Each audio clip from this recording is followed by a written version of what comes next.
Hello and welcome to you all to today's OPTEX webinar. My name is Matthew Oakley and we'll be joined by Neil Foster from the UK sales team.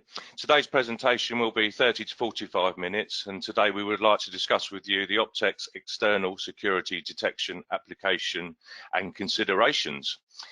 There is a chat box for any questions and there is never a silly question. We do hope and trust that you'll find this educational and informative. And at the end of the 30 to 45 minutes, our contact details will be available to contact us for advice, site visits and assistance with projects. This video will also be added to the many sales and engineering videos on our YouTube channel. Please click to subscribe. Okay then. So let's enjoy this. The best detection in the world for you. Okay, so what we're going to do first of all is just build up the picture. So you're arriving on a site. Now use your imagination today. This could be a commercial application. This could be a back garden. Just try and build it in your mind when you pull up to a site how you may protect their property externally. And let's not forget that OPTEX also do an internal range of PIRs and dual-techs. But let's today talk about the external range. So you're pulling up to the site there and you're thinking, how can I cover these premises? So first of all, you could consider fence protection. So if you want to protect the premises from someone cutting the fence, climbing it, climbing under, then we have a fence protection range for you. These are the things we'll be going through as we move forward. We have perimeter protection. One of the things OPTEX is most famous for is our beams, our active beams. So we'll be going through those and the wired and wire-free options included. Then you have your volumetric internal detectors. So these will be long range and short range detectors to cover the foregrounds. You've got roof protection. So this is something that's quite popular these days in inverted commas. This is an angle people are trying to get into buildings, which is putting ladders up against sort of next door's fence, getting onto the roof and clambering in that way. So we will consider roof protection as well. We've got building protection, so close perimeter detection. And this is the dream. So you go to site and you sell them all of these applications, win-win for both you and OPTEX. Now, when you pull up to site, these are the main considerations and indeed the main questions you should be asking your clients. Okay, so think about things like the vegetation. If you go to a site in February, it's going to be a totally different picture when you go there in July and August with vegetation growing, etc., trees hanging, these sort of things to consider. Animals, are there going to be small animals on the site? Are there going to be things like foxes, even things like elephants we can consider? Think about light and reflection. Think about the temperature. So is it going to be -10? Is it going to be +40? Just think about these things. The site configuration. Is it an open or a closed site? Has it got a fence around it or not? The ground. Is it a flat concrete car park or is it an undulating golf course or a forest? Think about these things and have a good visual look when you get to site. And of course, the levels of security, what the client is requesting and what the level of security they require. Is it a temporary or permanent application? We can do both, of course. Transmission, is it wired, wire-free or PoE? And any integration with a VMS. So first of all, we're going to talk about fiber optic technology, and I will pass you now to my learned colleague, Mr. Neil Foster. Over to you, Neil. Thank you very much. Morning, everybody. So yeah, the first technology that we're going to look at is fiber. Typically, fiber is used for detection on fences. So you're looking for somebody cutting or climbing a fence line, or we can actually give detection for anyone trying to burrow underneath a fence line. With that last part of anybody trying to go below a fence line, you need to have in consideration what the ground type is like. There's no way you're going to get an activation if you've just got loose soil below there. Somebody can potentially just dig that out. So if you are looking for a detection, if somebody's going under the fence line, you need to make sure that's dropped into a concrete plinth. So the applications for the fiber, we've got typical fence line applications. So somebody cutting or climbing a fence line. Ideal product for that, we're UV resistant, you've got a long service life, not prone to any attacks from lightning strikes or anything like that. We can go very, very long range with that, so we can do anything from just a 1 or 2 zone system for a 50 or 100 meter fence line, right the way up to kilometers worth of detection. And we can actually get insensitive leading that allows us to have up to 20 kilometers away between the alarm processing unit and actually the sensing zone. So one of the applications to think about is the fence-mounted technology. The other where this technology can be deployed is actually in securing the fabric of buildings. So we'll look down the bottom right-hand corner there, Hatton Garden. We didn't have a system on there. If we did have a system on there, things might have been different. But we've actually got many applications out there where the fibre optic product's actually been used, mounted on the fabric of the building, whether that be on the wall or whether that be on the metal cladding. And then what we're looking for is a gross attack of somebody trying to break through that. So that's kind of anything: secure storage, bonded warehouses, banks, security vaults, etc. But also anything sort of like data center, PC kind of environment, we can give detection on that. And then moving on, the last part of that technology is what we can actually do with the fiber sensors is actually secure fiber optic networks running into buildings. So if you've got a data center that's got perimeter security around it, you know nobody's going to get into the building. What the thing that you don't know is if anybody's going to try and attack that incoming fiber that's coming into that data center by lifting a manhole cover somewhere and then attacking it. What we can actually do is use fiber optic cables to make sensing zones. So somebody gets the lid off the hatch, then goes to try and attack the cable, whether that to be maliciously damage it or try and tap information out of it, then we can give you an activation that way when somebody starts interfering with that cable. So moving on to the next slide. The benefits of the fibre are it's immune to the effects of any lightning strike, any radio interference, any radar interference. It's just an inert glass, which is the fibre optic sensing element. It's just an inert glass that we transmit a laser light through. So it's ideal for any intrinsically safe environments. It's ideal for any sort of like hazardous environments, chemical depots, that kind of thing.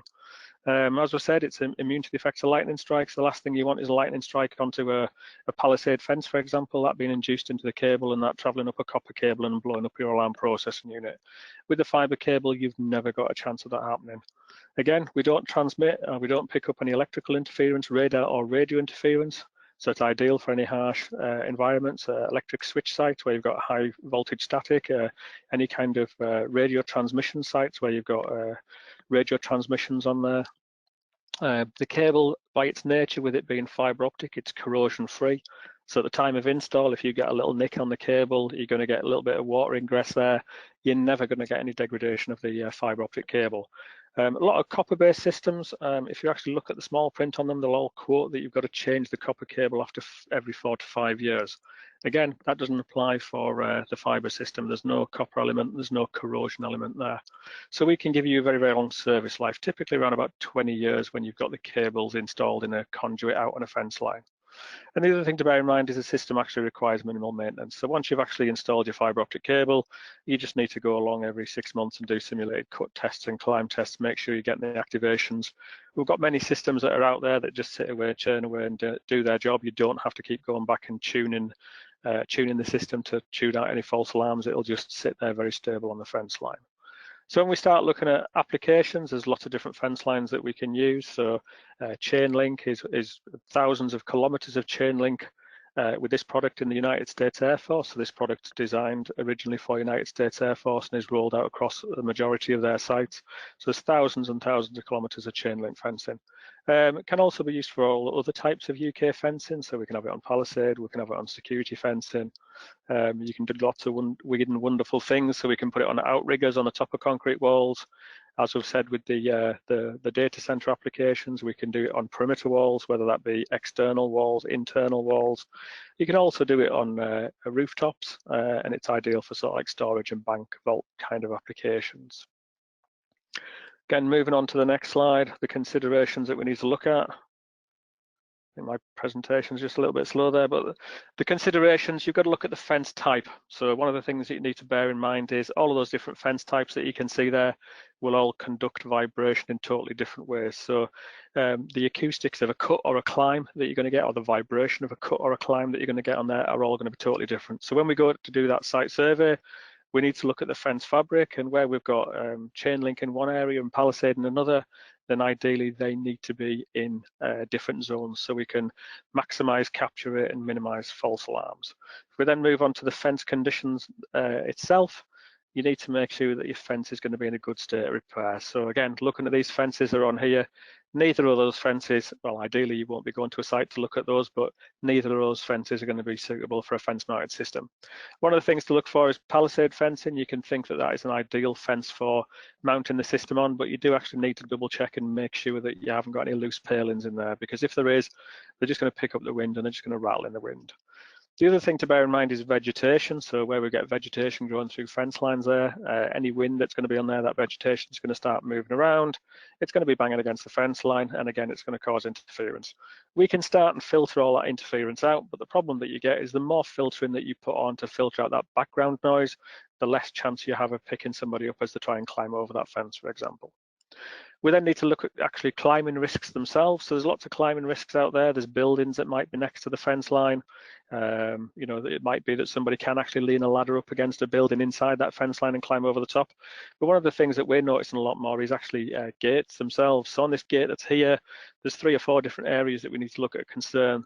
The gate is actually a big solid metal object, not a lot of vibration in there. So you do have the potential risk of somebody setting a ladder up against the top of that. Climbing over the top, jumping over, and potentially not getting activation. Underneath gate is not always level and nice and tight like that, so you can have undulating ground level or slopes, and potentially that could be somewhere that somebody can crawl under. And then the last part is actually the gate post itself. So that kind of gate post, big solid foot by foot wide gate post, again, it's quite easy for somebody to put an A-frame ladder on there and climb over the top. So what we can do with that is we can start and look at the laser technology that we'll come onto later on, and we drop that laser technology onto there, and then we just give you a blanket of coverage across that gate, and then we can cover all those applications for somebody going under, over, or using the gate post. The other consideration that you need to take into mind is, or bear in mind, is what's next to the fence line. So here we've got a fence line and we've got a railway track that's running next to it. Every time you get a train that goes down there, it's going to cause a lot of vibration. The good thing with our system is we can look at frequencies and we can block frequencies out. So where that train's going to be going down that line, it's going to be creating a certain frequency. We can block that out, but we can still give an activation for something below that frequency, i.e. somebody trying to climb up that fence, or something above that frequency, i.e. somebody trying to cut that fence. I think it's good to point out as well, Neil, that with the FiberSense, we can budget cost remotely, but obviously really the idea is that we get one of the sales guys on site to conduct a proper survey for this application. Yeah, definitely. We can do a budget cost. Google Earth is a fantastic thing, but any kind of perimeter application, it doesn't show you all the information that you need. So yeah, we can do a budget cost based on photographs, based on distant measurements, Google Earth images, for example, but you do need to go and do a site survey just to look at the different fence fabrics that are there and actually then make sure that the fence fabric is actually suitable. We have had some sites where there's even been new fences that have been installed but not actually been installed to spec, and when you look on the paper and before, you know, if you're working on a site that's actually design stage, you can specify a system, but then when it's actually installed, if the fence line's not installed to correct specification, there's a lot of movement, then again, that's just something that's going to cause an issue. Something that can always be corrected, but you do just need to do that survey just to bear that in mind. So I think a pertinent point as well is the commissioning side of things, which we will be aiding. That's imperative that we would come along and assist the guys to install this product and commission it correctly so it works first time. Yeah, so we tend to do pre-install training to everybody has a nice hands-on feeling, know how to install the system. Once it's then installed, then our tech support will come out and just make sure that everything's installed correctly and just do commissioning training on site as well to make sure it's all commissioned off and working correctly. So that's moving on from the fiber technology. Matt's now going to give you a run through the active beam technology.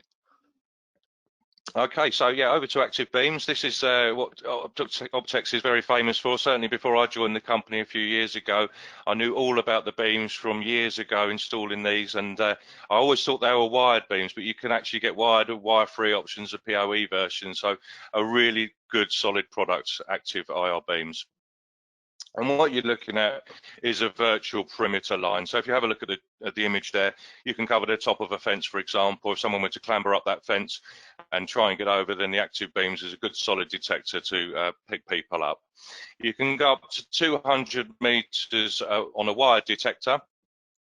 Then you can go up to 100 meters on the wireless version. We have basically 3 versions. So there's the AX version, the 100 and 200. So the AX will go from 30 meters to 60 meters, and that can be wired or wire free. You've got the SLTNs or TNRs, and they're the hybrid version. So if you've got a cable one end of the transmitter, you can utilize that, but then have wire free if it's out in the middle of a field, for example. And then you've got the SL units, which are the quad detectors. But up to 100 meters are wireless for you, so you can install them, and you can install them wall mounted, post mounted, or you can have them floor mounted. Again, we would talk you through that.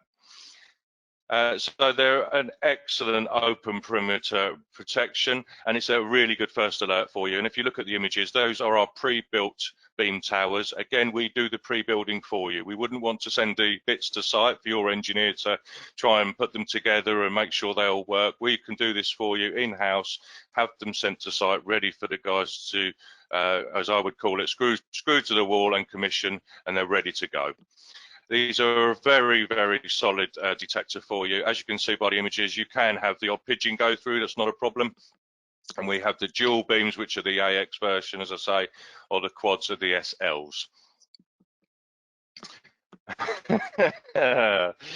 So always consider the weather and the temperature. So if you have a site that's particularly prone to fog or freezing temperatures, like that gentleman there who is clearly suffering, just consider that when you're putting the proposal together. Again, that's what the sales team and the tech team are there for. Just give us a call if you have any questions on these things. Do consider, as I said at the beginning of the presentation, the ground level, the undulation. So can someone crawl under? Can they hop over off of a fence post? The one on the bottom right is exaggerated, of course, but you know, we need to think about, is it a reasonably level floor? So when we put the beams on, there's no way of anyone climbing underneath.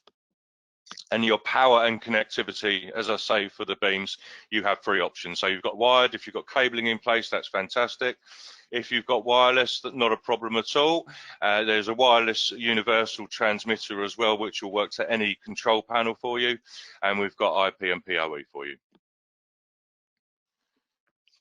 So now then we'll move on to our 3D thermal sensors, and back to you, Neil. Yeah, so the Redwall SIP detectors that a lot of people are familiar with. There's thousands and thousands of them scattered all over the UK and Ireland, giving good general trap detection. So designed to detect the presence of a human being in motion. So technology that's looking at the temperature difference between me as a human target and then the background. Typically looking at 1.5 degree difference at maximum range, and we can give you a nice, good, solid, reliable detection with that. Volumetric detection patterns are available, so we can go 50 meter by 30 meter, we can go 30-20, using the different presets on those, or the different outputs on those to track presets. So when we look at the 100 meter detector looking along a fence line, for example, we can give you a preset which is up to 5 meters. We can then give you another one which is 5 meter up to 50 meters, and then we can give you a third one which is 50 meters up to 100 meters. So it works really, really nicely with Trigger and PTZ cameras to track somebody as they're moving around the site. Very, very cost effective. So single point detector, you just need a cable to the one end of it, and then you've got that big detection area. So 50 meters by 30 meters or 100 by 3, and very, very flexible in the way that it can be installed. So we can do wire free, we can do hardwired, and we can also do IP versions as well to hook into VMS systems. Typically used for remote video response. So you're going to get an activation, it's going to be triggered off site, and it's going to be verified by somebody off site. Things to bear in mind, any passive infrared detector can get some background interference from weather. So if you are looking at vegetation, for example, that vegetation's blowing around in the background, that's something that you need to bear in mind. With these detectors, you do need to do the training on them. You do need to use the area viewfinder and a walk tester to be able to set them up correctly. Once you set them up, typically you can actually filter out 80 to 90% of the false alarm causes, and they are a very, very stable detector.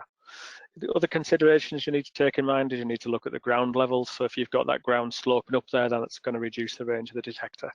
Likewise, if the ground's sloping down, then that will actually extend the range of the detector. So a passive infrared detector is just picking up high energy. There's not actually a limit on it. The unit is limited by the installation height, which then gives you the grounding of the optics. So with the detector and on the installation height, we're actually designed to be 2.3 to 4 meters with these. actually optimized for the 4-meter mounting height, because that then enables us to ground the OPTEX just past the maximum range of the detector.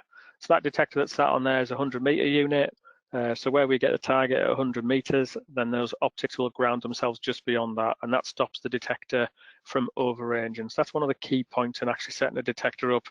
It's only the installation height and the angle of detection that allows that detector to ground itself and stop overranging.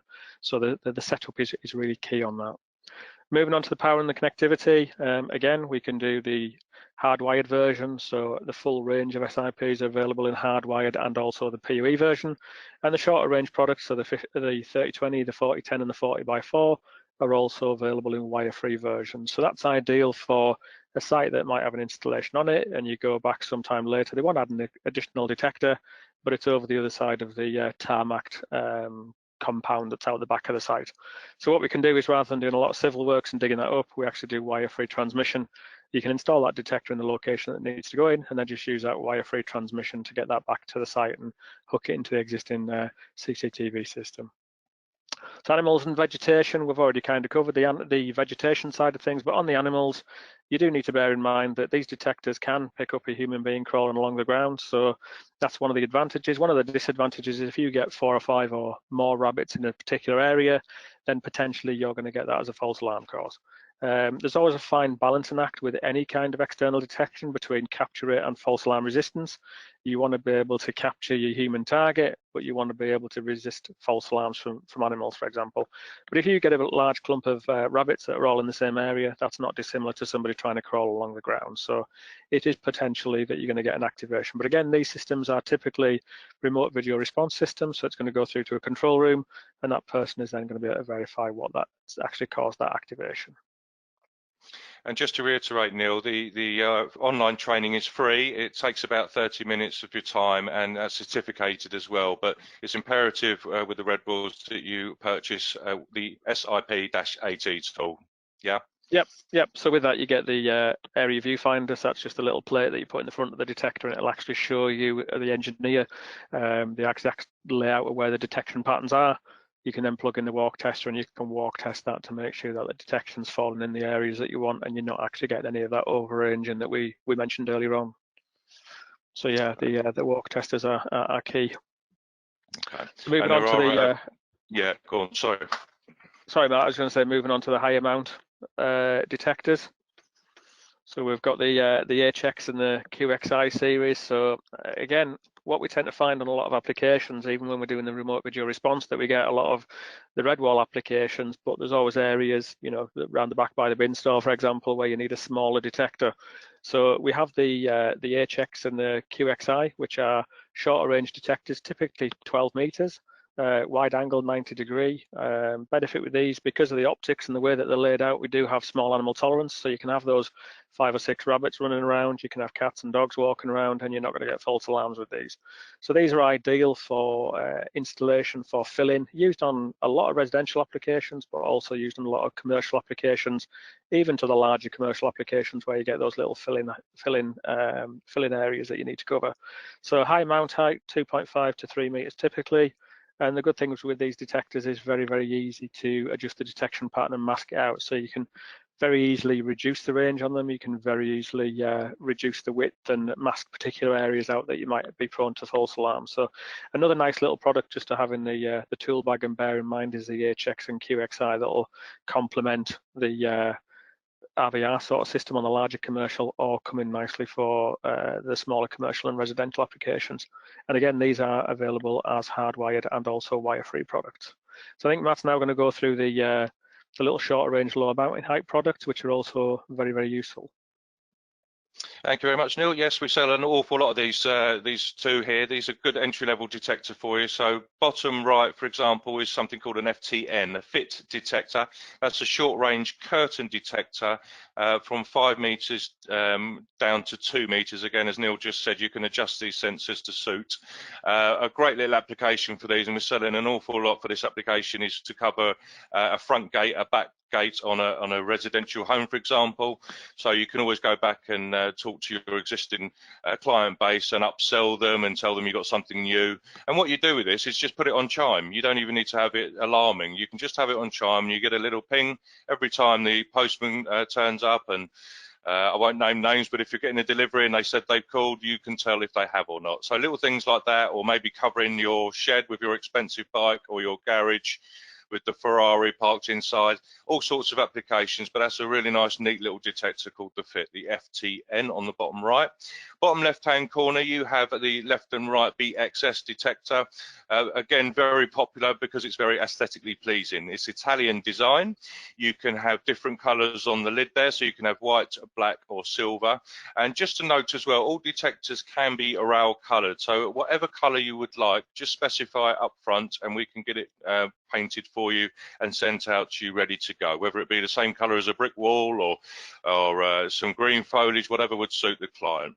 But yeah, the BXS, so you've got 12 meters left, 12 meters right, 40 feet either way, and you can adjust that independently. So you could have your 12 meters on the right hand side detector, for example, or have 5 meters on the other side, or even mask it, whatever would suit you. But a very nice, neat perimeter detector. And what that means is you could walk around the garden, no problem at all, or even the forecourt. That's not going to trip until you're actually getting right up to the building, and then it will give you the first knock, and then you would know if someone was outside before they've even entered the property. That's the sell. You tell the people it's going to trip before they actually enter the building. Okay, so that's the BXS, and you have the FTN, wired or wire-free detectors for you. Next one along, the bottom left-hand corner is a WX. Now that's our newest product. That's a 180-degree 12-meter detector. It's a 2-zone detector, so you can separate the left and the right, as it were. So imagine this was set on the front of your own home. You could cover maybe the driveway with, as I say, the chime function, but maybe have the lawn, if you will, or the lawn area that could be on an alarm, for example. So it's a completely independent detector with 2 zones, wired or wire-free again. And on the right-hand side is an old favorite, which is called the VXS. And again, that has different colorings on it. That has white, black, and silver fascias to suit the client's requirements. Again, wired and wire-free. So SMDA logic, super multi-dimensional analysis. In layman's terms, it monitors the background environment and adapts if necessary. There is a techie version of that, and we'll post it up later on. Number 2, adjustable detection. As I say, you can fit the detector to suit the environment and the application and the client's requirements. Small animal and pet tolerance. Again, a picture says 1,000 words. So you see the bottom left-hand picture there. You've got a small pet, cat, dog, fox, anything that may be an issue in your garden or on your sites, that will not trigger unless the 2 pyros are breached. Bottom right hand drawing, for example, you've got a person walking towards a building, that's when you will get the activation and the ping. Flexibility, again, wired, wire-free, or PoE, whatever is required. Very aesthetically pleasing, and as I said earlier on, with the colouring, bottom left-hand corner, that was one application for a high-end res I did recently. So we've got a nice green colour, foliage colour on it, and that sat very nicely in the middle of their garden. Top colours there, black, silver, white. Bottom right-hand corner, the BX. Very good-looking detector, the BX. Just looks like a light fitting when it's on the wall. And a volumetric as well. So it's a good infill detector and a good approach detector for you. Yeah. So now over to Neil.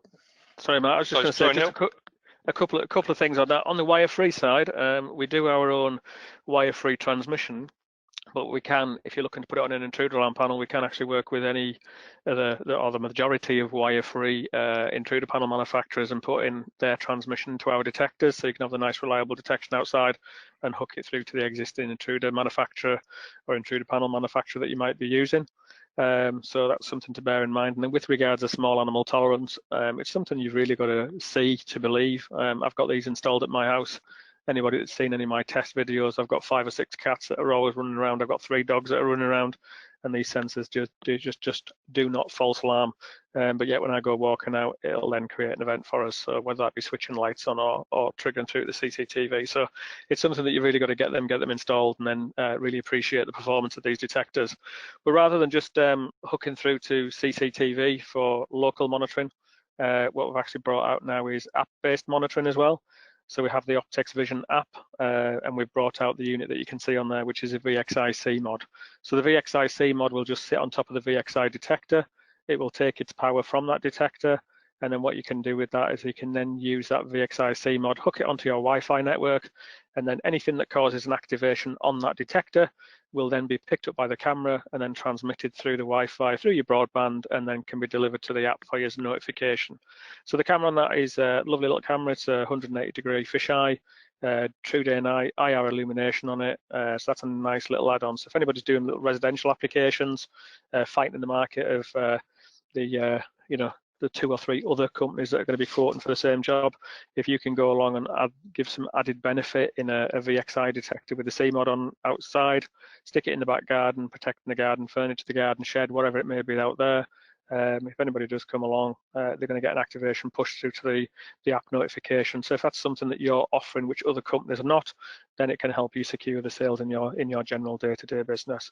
So that's the app-based visual verification. We can also go on from that we do have visual verification products coming along as well. So we'll now move on to the red scan, so the laser-based product. So this is ideal for creating a wall or a plane of detections, whether it be a wall of detection looking down the side of the building or a plane, horizontal plane looking parallel with the ground. Technology, there's 2 different versions that are available. There's a 2020 and a 3060, which we'll come on to, but both technologies use time of flight. So what we're actually doing is pulsing laser out, it's hitting a target or the background, it reflects back in, and we measure how long it takes for that pulse to go out and hit that target and reflect. What we then do is, as we're spinning through our 95 or 190-degree cycle, is send 1 sample every quarter of a degree. So as we get an activation, we know exactly how far a target is away, and then we then know where through the cycle that target is. So we can then give XY coordinates on where that activation is occurring. What it also enables us to do is send the sample every quarter of a degree is actually measure the size of the target as well. So we can filter out birds flying past and just concentrate on things like human being activity within that area. With the XY coordinates, that also gives us the option of then being able to do masking and allocation. So what we can actually do is on that scenario where you see the building, is if you've got a doorway on there and you want that to be a separate preset area, then we can just map that area out and allocate that door as a separate preset. So anybody goes towards the door, that pings off preset 1. Anybody going towards the building, then we can have 2 separate presets for that area. So red scan's ideal for those type of applications. Moving on to the next slide. Then with the red scan, because we're transmitting this laser light, it's not affected by any light levels. It doesn't need any light, so we can work in black, dark, and high sunlight levels. So we pulse that laser out, and it's just our own light that we're pulsing out and picking up the reflection of. So we're not affected by any light, any reflection, any glare, or again, doesn't matter whether it's dark or light. It can be used for virtual wall detection. So the application in the bottom right-hand corner there is just us covering museum and galleries. So what we can actually do with the red scan is set it up to pick up small targets, i.e.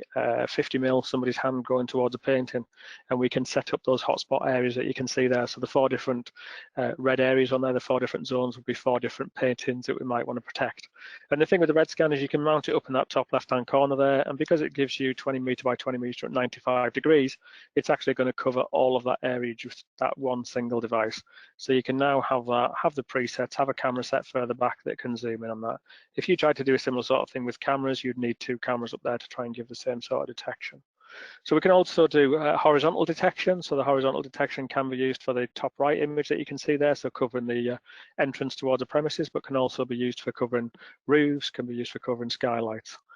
We can also use it for thrown objects. So we do a lot of airport applications where they're looking for thrown objects being thrown from secure to unsecure side. So just moving on to the next slide.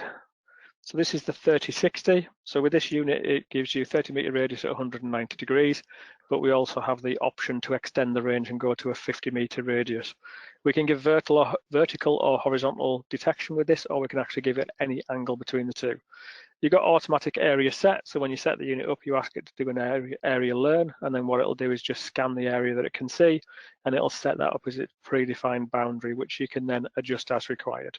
Because we do that scanning, and because we have the time of flight technology, we know exactly what's in the field of view of the red scan. We also then have an anti-masking and a reorientation alarm on it as well. So we can set up a filter that then says a certain percentage of the area has to be masked for a certain duration, and then we want the system to produce a masking alert. We've got fog cancellation algorithms in there. Fog doesn't tend to be that much of an issue with this unit because we're only looking at a 30-meter or 50-meter radius. Because it's only that short distance, you would need a severe fog in there to give you an issue. But basically what the unit will do is it'll look for the fog. As it sees the fog start to build up, then it'll then automatically start to crank up the power of the transmission of the laser light to maintain your zone for you. We've got your unique detection algorithms, so we're looking at the size of a human being. We've got the size judgment on there, so we can give activations for human being while filter out a lot of false alarm causes.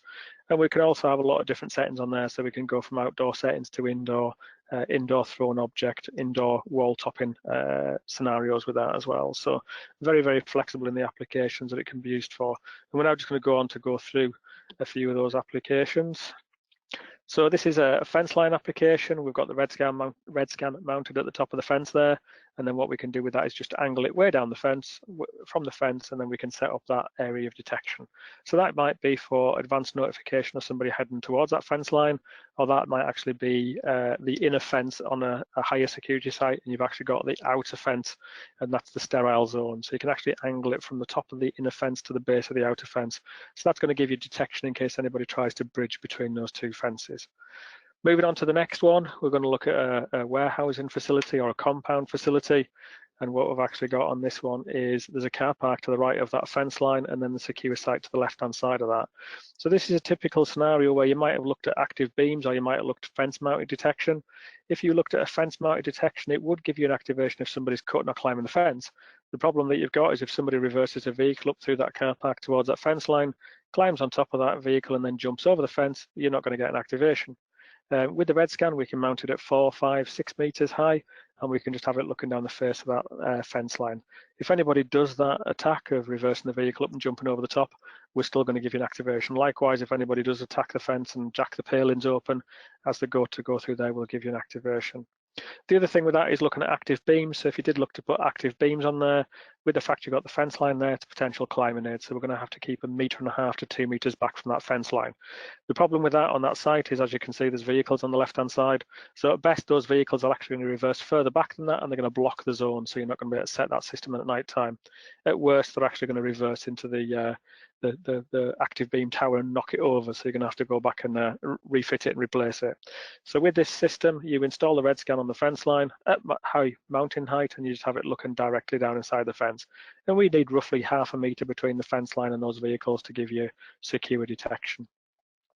We can also use the red scans for horizontal detection. So on that application, it's mounted at 0.8 of a meter to 1.2 meters, and it's just looking out horizontal with the ground level. So anybody walking up towards those solar panels will just give you a nice clean detection for that and give you the activation. Moving back to the next scenario, we can then look to do building detection with the red scans as well. So on this one, when it pops up, my presentation's been a little bit slow loading here. I think we've got a broadband issue. But what we can do with the red scan is mount it at a high level on the building there. We can then install it and angle it down, looking away from the building. So that will give us advanced notification of somebody coming up to the fabric of that building. So that's a typical data center type application.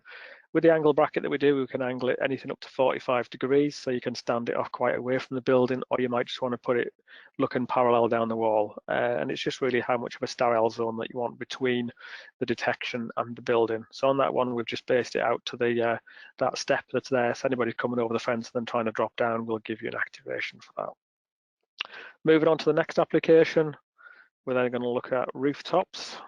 So with the rooftops, Matt's already mentioned this, a lot of break-ins that we're seeing now where people are going to warehousing applications using long scaffolders, ladders, actually breaking into the site next door that might not have as much security on it, identifying the fact that there's cameras installed at, let's say, 4 meter mounting height around the building, identifying that that'll be the detection. So what they just do is get a scaffolder's ladder, go from the site next door and bridge up onto the roof of the warehouse, then walk along the roof, drop down through the skylights onto the racking, do what they want, and then go back out the same way. So what we can do with the red scan is we can mount it on the top, on the roof there, and we can just have it scanning across. And then what we're going to do is just give a blanket coverage of detection right across that roof. Anybody getting up there, as soon as you got up onto the rooftop, that's when you're going to get your activation. You've got your camera up there, so we're going to give you verification on that. Okay, thank you very much indeed for that, Neil. That was the 3060, the big brother. And now we'll just go and talk about the little brother, which is the 2020, 20 meters by 20 meters and a 95-degree radius on that. Again, same thing as the 3060, virtual wall, virtual ceiling. And this has PoE built in as well, ready to go. Again, so maybe internal application for you. As I say, it could be an orangery, it could be a museum, anywhere with value, for instance. So that's how it would look, virtual wall, virtual ceiling, and it can be ceiling or wall mounted. And by the way, just to add as well, there is, again, the training included in this is a free of charge training for you. Just ask, all you've got to do is ask. I do ping out a lot of these to the clients. Half an hour of your time, it gets you certificated, and it also facilitates you getting the Red Scan Manager software. So you'll be able to set this detector up on your own. However, we're always here for you, the tech department always there on the phone. So if you need any help setting these up, no problem, but you can help yourself and learn a little bit about the product before you go and sell it and give you that confidence when you're in front of the client. So again, just give us a shout on that and we'll set you up with some online training. Again, think about the applications when you go into a site. You could use the short range detectors, you can use the perimeter detectors, or you could use something like this, which is the 2020 on the wall. It's a very aesthetically pleasing detector. And again, as I say, wall or ceiling mounted, but this is the sort of coverage you could look for. And you can then segment out doorways, windows, anything you do or don't need to cover, but that's the sort of coverage you'd be looking at. Very aesthetically pleasing. It's about the size of a dome camera, the laser, the 2020. Use these a lot actually. I won't name names, but we've used a lot of these in our comms room applications. So again, you'll be looking at covering the ceiling, anyone dropping down through the ceiling like a Tom Cruise kind of character. And as Neil said earlier on as well, you can also consider people where they come up through the floor and getting into the property that way. So what you can think about is virtual wall, virtual ceiling. So you might have one on each aspect of the wall, one on the ceiling and one underneath. And then you have got a secure contained room. Again, warehouse application, we do, as Neil says, we get a lot of, shall we say, interest where people are actually coming through the roof and dropping down onto the top there. So again, consider what the radar can do for you, the laser can do for you here, and the sort of coverage it can give you. Obviously, with a motion sensor, that can do so much, but this will actually give you that virtual wall. Now we move on to the radar, and again, go back to Neil, if you will. Thank you. Yeah, so radar technology, ideal for covering large open areas. So we can go anything from short range, 125 meter by 40 meter, right the way up to 1.4 by 1.2 kilometers with these technologies. So one of the things that we say about this is detecting beyond the fence. The idea with that is you might have a large site that you're trying to put detection onto. If you can actually see past the fence line, we can actually set that up as either a non-detect zone, so we can totally ignore it, or we can set it up as what we'd class as just a tracking zone. So just with a tracking zone, if somebody's messing around by the perimeter fence line, camera can spin round, zoom into that area, track somebody as they walk around there, and you just be recording that evidence onto the CCTV system. If somebody then breaches that fence line, comes into that site, as they're moving towards that site, then you could have a tracking and alerting. So the camera will continue to track them, but then you create an alert, so whether that goes through to the security guard or whether that's then sent off site. So with this technology, we actually cue the camera. So with the GPS coordinates that we set up, the camera will spin round and will display exactly what the camera can see using the tracking off the radar. We have the web interface, so we actually show you a GUI map. If we just flick on to the next slide there, it'll show you the GUI interface. So on the right hand side would have for example, a Bing map image. There are other mapping technologies available, but Bing map image available that would show the site. You can just see on there you've got the little crosshairs showing where that target is, and there's a little black scrolly line that's on there, which is what we class as a snail trail. So that'll show you where the activations occurred. it'll show you somebody as they walk around within that field of view, and then it'll also, in the top left-hand corner of that image there, we've got the camera that's spun round and is zoomed in at that target. Moving on to the weather conditions, the good thing about this technology, it'll actually work in all weathers. So the scene that you've got on the left-hand side there is actually a thermal camera that's trying to look through fog and snow. Although the thermal camera can't see, the radar technology continues to work. So our operator would see on the right-hand side that he's got a blue square there, that's his target. It would show him where it's been, where it's heading to. You'd have the camera image. Obviously you can't see anything on the camera image, but as that then target moves closer towards the camera, or maybe moves closer towards an additional camera that would then spin around and look at that, then you'll get the information. But the technology works very, very reliably in all weather conditions. It's very, very cost-effective technology with the distance of coverage that we can get. It's often you find that it's actually going to reduce project cost because we've got such long distance coverage on it. Pound per square metre, it's probably one of the most cost-effective. Reducing the project costs, because we're interacting with PTZ cameras, then basically what we can do is we can remove a lot of the infrastructure that you might have to put in there. Again, it's also a PoE product, so it'll work on an IP network. So if you've got existing fiber network running around there, existing locations that you can mount it on, whether that be existing columns that are out there, or a lot of the time we'll actually just keep it on the fabric of the building and then have it pointing out towards a fence line. We can control exactly what it sees and what it doesn't see. So when you actually look at equipment costs, sometimes the radar technology looks a little bit more expensive, but when it actually comes into the overall project cost, it actually comes out a lot more cost effective. It's also a high performance product, so what we can actually do with the radar technology is add a lot of filters on. So there's a couple of little screenshots on there. The top right hand side is a site that's been set up, but it's not had the filters enabled on that, and you can see lots of lines on there on the right hand side, and there's lots of activations. The box in the bottom left hand corner just gives you all the tracks and all the information on that. By starting to add filters on that, so that might be the speed of a target, it might be the direction of a target, might be the amount that a target has actually moved, then we can start and filter that out. So in this scenario, we've got multiple activations, 140 plus on the top, but when we actually drill it down with the filters, then we get down to literally one activation that is what we want to concentrate on. So very powerful technology. You can filter out a lot of unwanted false activation causes.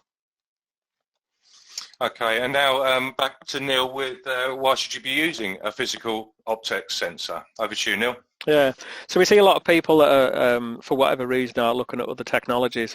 The good thing about physical detectors is they're not prone to a lot of false activation causes that you get with cameras and onboard analytics, for example.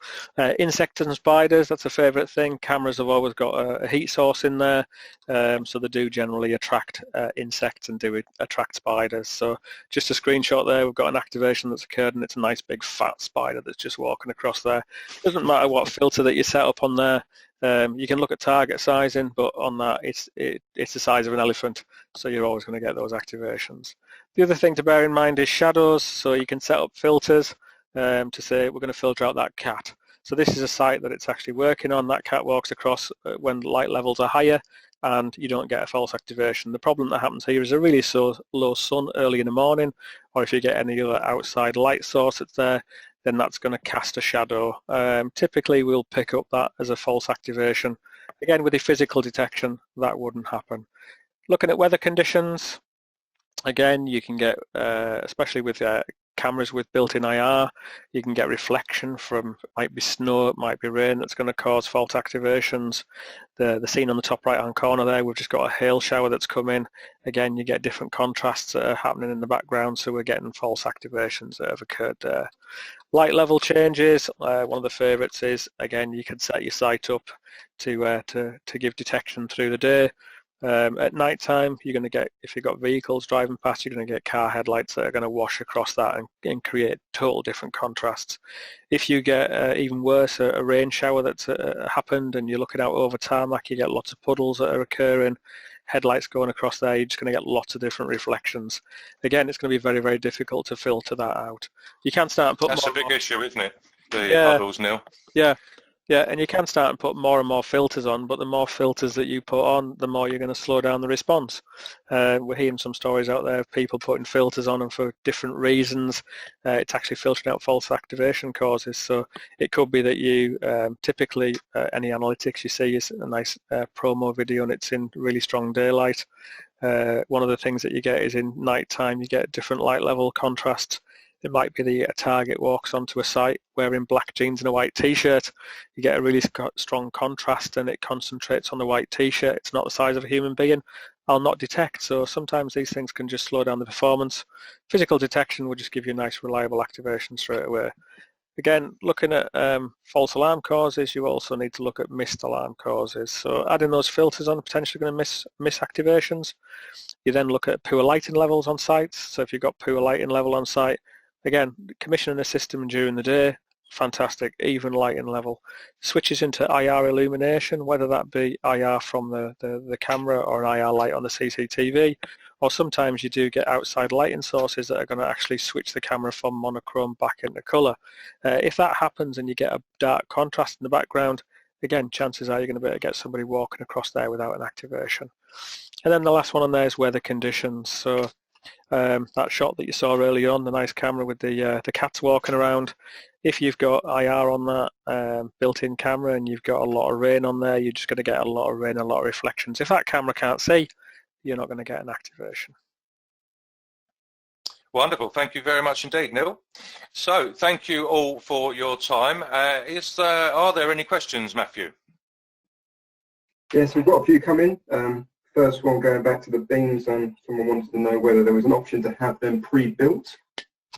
Certainly are. As I say, you can get them in three sizes: 1.5 metre, 2 metre and 3 metre pre-built beam towers. We will help you through with the survey and the bits and pieces you'll need to put them together, but yes, you can have them pre-built, sent to site and ready to be floor mounted or wall mounted and ready to go. So we can take out the labour aspect for you, our end. Cool, thank you. And then what's the typical lifespan of a battery in some of the detectors? Well, in active beams, you're looking 3 to 5 years would be a good rule of thumb. On your motion sensors, obviously down to traffic, people moving past the detector on a daily and nightly basis, but typically you're looking around about 2 years. Cool, all right. And then one more on the red scans is how do you set them up? And then second part to that question, is there any training available? Okay, so yes, there's free online training. Just contact myself or Neil and we'll set you up with the free online training. It takes about 30 minutes of your time. It's certificated and once you pass the test, the 30-minute test, then you will be given the Red Scan Manager software and this will enable you to set up your laser initially, and then obviously if there's any remedial works in the future you are free to do that yourselves. Also we have that for our Redwall SIP range, and as Neil indicated earlier on, it's imperative that you have the SIP-AT tool. That's the SIP-AT tool that will aid you with commissioning. Again though, on our YouTube channel there are lots of how-to videos, but I would strongly recommend you get in touch with us regarding the Redwalls and the lasers and get your online training done, and that will really aid you and give you confidence when you're out on site with your clients. Perfect, no, that's it. I think if there's any more questions, then do get in touch with Matt and Neil, who's got your contact details right there. Yeah. Okay, so thank you very much, Neil, an expert in your field. We have both our email addresses there. Feel free to contact us. There's our website at the bottom there. The website, by the way, will always guide you through how you would put a proposal together. However, that is our job to assist you, okay? But always have a look on the website and you can find your way and find the product which would suit your application the most. But do get in contact with Neil and I and the rest of the sales and tech team. That's what we're here for, just to aid you and give you the right product for the right application. As you can see, we'll go around the parts again. The top left-hand corner, we have the lasers for you. We have your active beams. We have the fibre sense on the bottom left-hand corner, your radar bottom right, your perimeter, close perimeter detector, the BX, for example, and then the very world-famous Redwall SIPs. So as you can see, that's the ideal scenario. If we could have that on every job, that would be superb, but I'm sure there's a detector there which you can use. Also, as I say, check out our YouTube channel with this and all of our other engineering and sales clips for you. Okay, so thank you very much indeed for your time today, and we hope and trust we will see you soon. Thank you very much indeed. Thank you.